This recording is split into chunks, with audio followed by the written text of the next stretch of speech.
Trading में profit में आने का एकमात्र रास्ता अनुशासन और एक सुविचारित रणनीति का पालन करना है। कोई जादू की छड़ी नहीं है, बल्कि लगातार प्रयास, सीखने और अपनी गलतियों से सुधार करने की प्रक्रिया है। ट्रेड लेने से पहले स्पष्ट सोच होनी चाहिए। ये ट्रेड क्यों ले रहे हैं? आपकी ट्रेड के पीछे एक ठोस तर्क होना चाहिए, चाहे वो तकनीकी विश्लेषण, मौलिक विश्लेषण या कोई और रणनीति हो। बिना कारण के ट्रेड लेना जुआ खेलने जैसा है। इसका रिस्क टू रिवॉर्ड रेशियो कैसा है? हमेशा ऐसे ट्रेड चुने जिनमें संभावित लाभ संभावित नुकसान से अधिक हो। एक अच्छा रिस्क टू रिवॉर्ड रेशियो आपके जीतने वाले ट्रेडों को आपके हारने वाले ट्रेडों से होने वाले नुकसान की भरपाई करने में मदद करता है।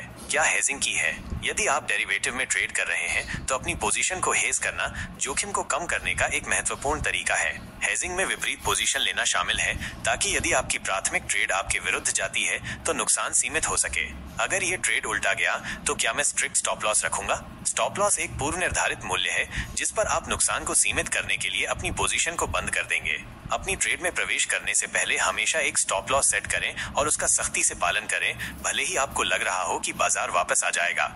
एक बार ट्रेड ले लिया तो माइंड को स्थिर रखें।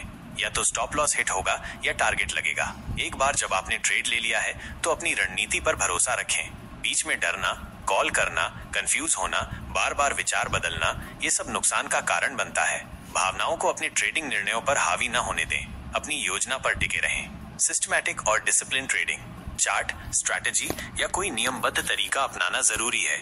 एक सिद्ध ट्रेडिंग सिस्टम का पालन करें जो आपकी जोखिम सहने की क्षमता और वित्तीय लक्ष्यों के अनुकूल हो। स्टॉप लॉस को ट्रेल करना सीखें ताकि प्रॉफिट लॉस में न बदले। जैसे जैसे आपकी ट्रेड लाभ में जाती है, अपने स्टॉप लॉस को ऊपर ले जाएं ताकि आपके लाभ सुरक्षित हो सकें।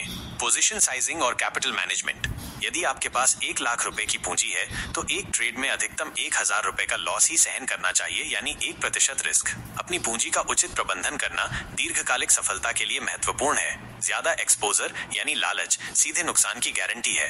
कभी भी अपनी पूंजी का एक बड़ा हिस्सा एक ही ट्रेड में न लगाएं। रिटर्न की अपेक्षा, मार्केट रिटर्न एक्सपेक्टेशंस, बहुत से नए ट्रेडर चाहते हैं कि 1 रुपया -2 लाख की कैपिटल से महीने का 50,000 रुपए कमा लें।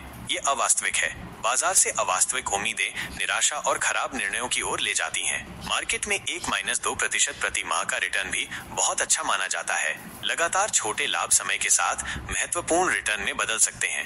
वॉरेन बफेट जैसे लीजेंड्स का भी CAGR लगभग 18-20% रहा है। महान निवेशकों के रिटर्न को समझना यथार्थवादी अपेक्षाएं निर्धारित करने में मदद करता है। 600% सालाना रिटर्न की उम्मीद करना मूर्खता है। ये सिर्फ नुकसान को आकर्षित करता है। ऐसे वादों से सावधान रहें जो बहुत अच्छे लगते हैं।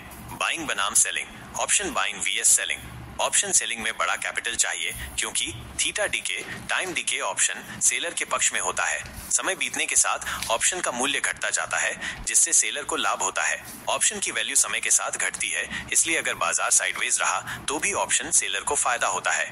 ऑप्शन बायर्स के पास समय बहुत कम होता है। उन्हें बाजार में तेजी से चाल की आवश्यकता होती है ताकि लाभ कमाया जा सके।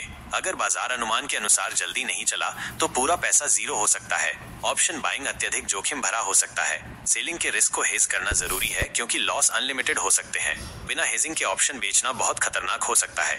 मन की स्थिरता ही असली जीत है।